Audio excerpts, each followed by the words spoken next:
ფროიდის საზოგადო ცნობიერებასა და ქცევას მათ საფუძვლად მდებარე ფუნდამენტური ფენომენების სიმბოლოებად მიიჩნევდა. ცნობიერი განცდა და ქცევა არაცნობიერი იმპულსის, არაცნობიერი მოთხოვნილების სიმბოლოა, ხოლო სიმბოლიზაცია ფსიქიკის მოქმედების ზოგადი პრინციპი. პრინციპი, რომელიც ადამიანის შინაგანი ცენზორის, ანუ ფსიქიკის ავტონომიური თავდაცვითი მექანიზმების მუშაობას უკავშირდება.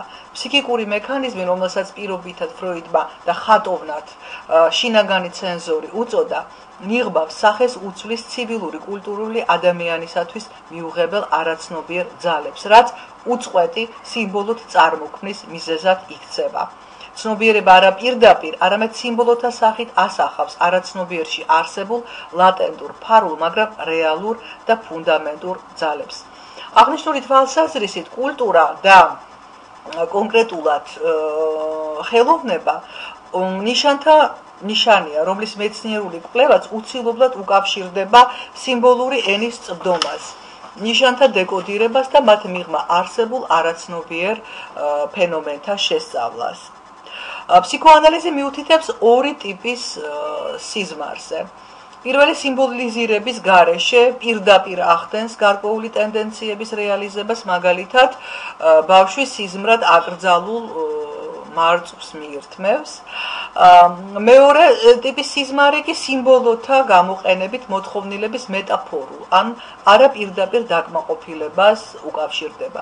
მაგალითად, აგრესიული მოთხოვნილება სეკატორის დახმარებით ბაღის გამოხშირვით ინიღბება. პირველი ტიპის სიზმარი, პირდაპირი სიზმარი, იშვიათია და დამახასიათებელია მცირეწლოვანი ბავშვებისთვის, ხოლო მეორე ტიპის სიზმარი, რომელშიც უკვე წარმოდგენილია სიმბოლიზირება, ფაქტობრივად უნივერსალურ ხასიათს ატარებს. და ეს არ არის შემთხვევითი.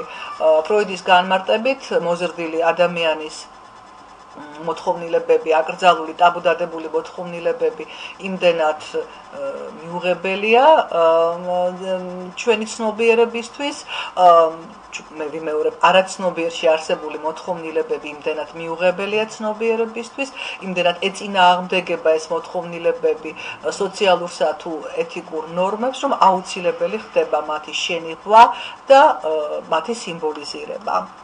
მხატვრული შემოქმედება, რა თქმა უნდა, სიზმრის მსგავსად სიმბოლოთა გამოყენებას უკავშირდება და ძირითადში არაცნობიერი ძალების, ეროტულ თანატური მოთხოვნილებებით, კომპლექსებით, ტრაუმებითა და ინფანტილური მოგონებებით წარიმართება.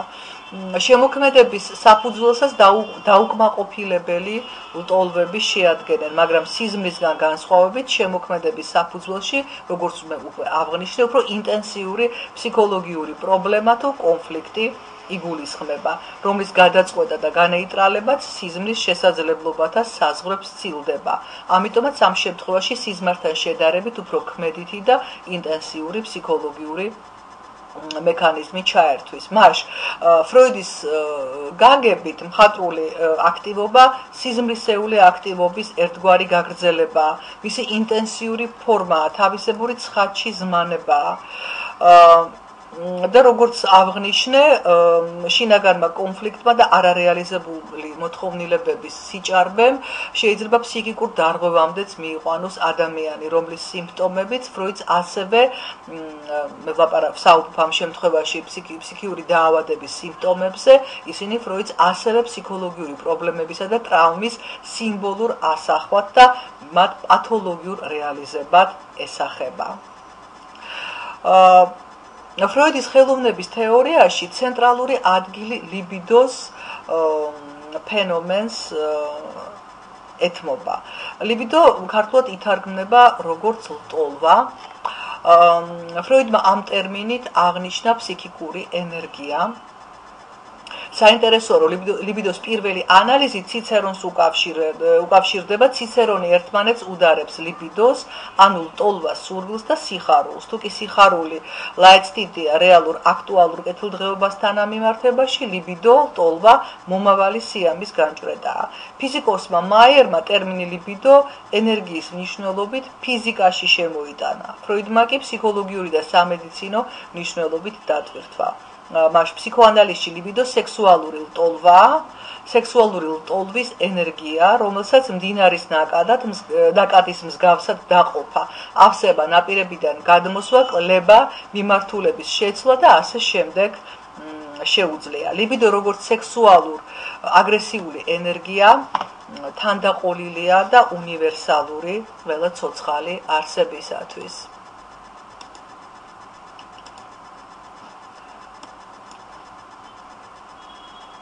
ჩვენ ვხედავთ აქ, ეს არის წარმოდგენილი მასში ძირითადი ინსტინქტები.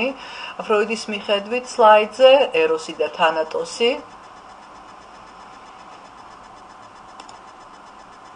მოძღვრება ლიბიდოზე, მასში ლიბიდო როგორც ფსიქიკური, სექსუალურ აგრესიული ენერგია, რომელიც დამახასიათებელია ნებისმიერი ცოცხალი არსებისათვის და არის მისი არსებობის გარანტი.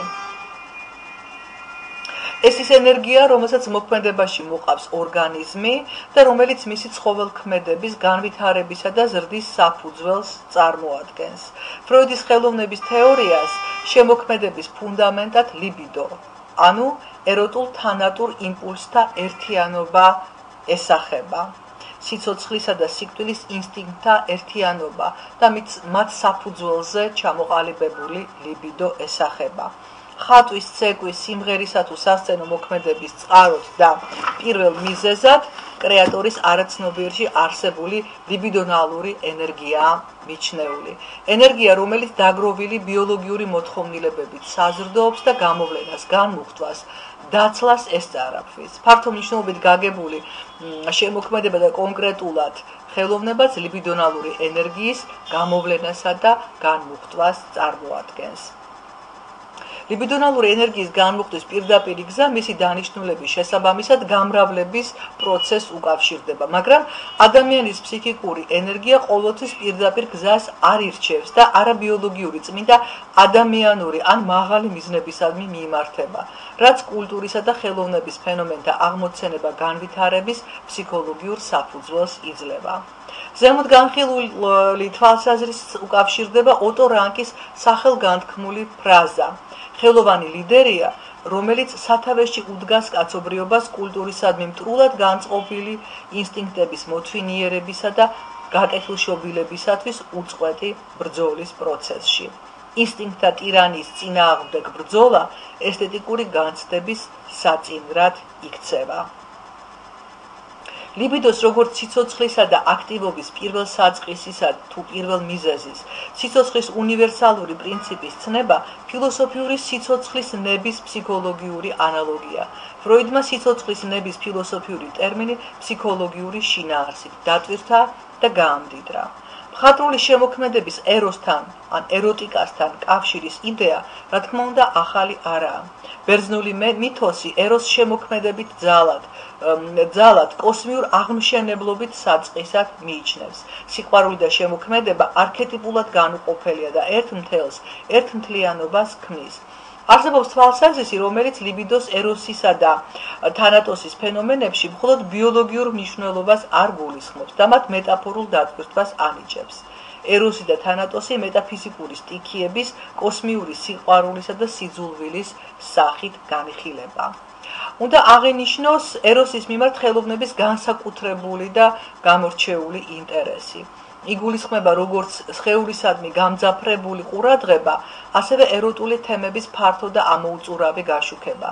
ანტიკური ხელოვნების, რომელიც დღემდე ითვლება მიუღწეվել ეტალონად და ასევე აღორძინების ეპოქის მხატვრული შემოქმედების, რომელიც სწორედ ანტიკური იდეალების აღორძინებას ითვალისწინებდა მთავარ ობიექტს, საფარველისგან თავისუფალი ადამიანის სხეული წარმოადგენდა.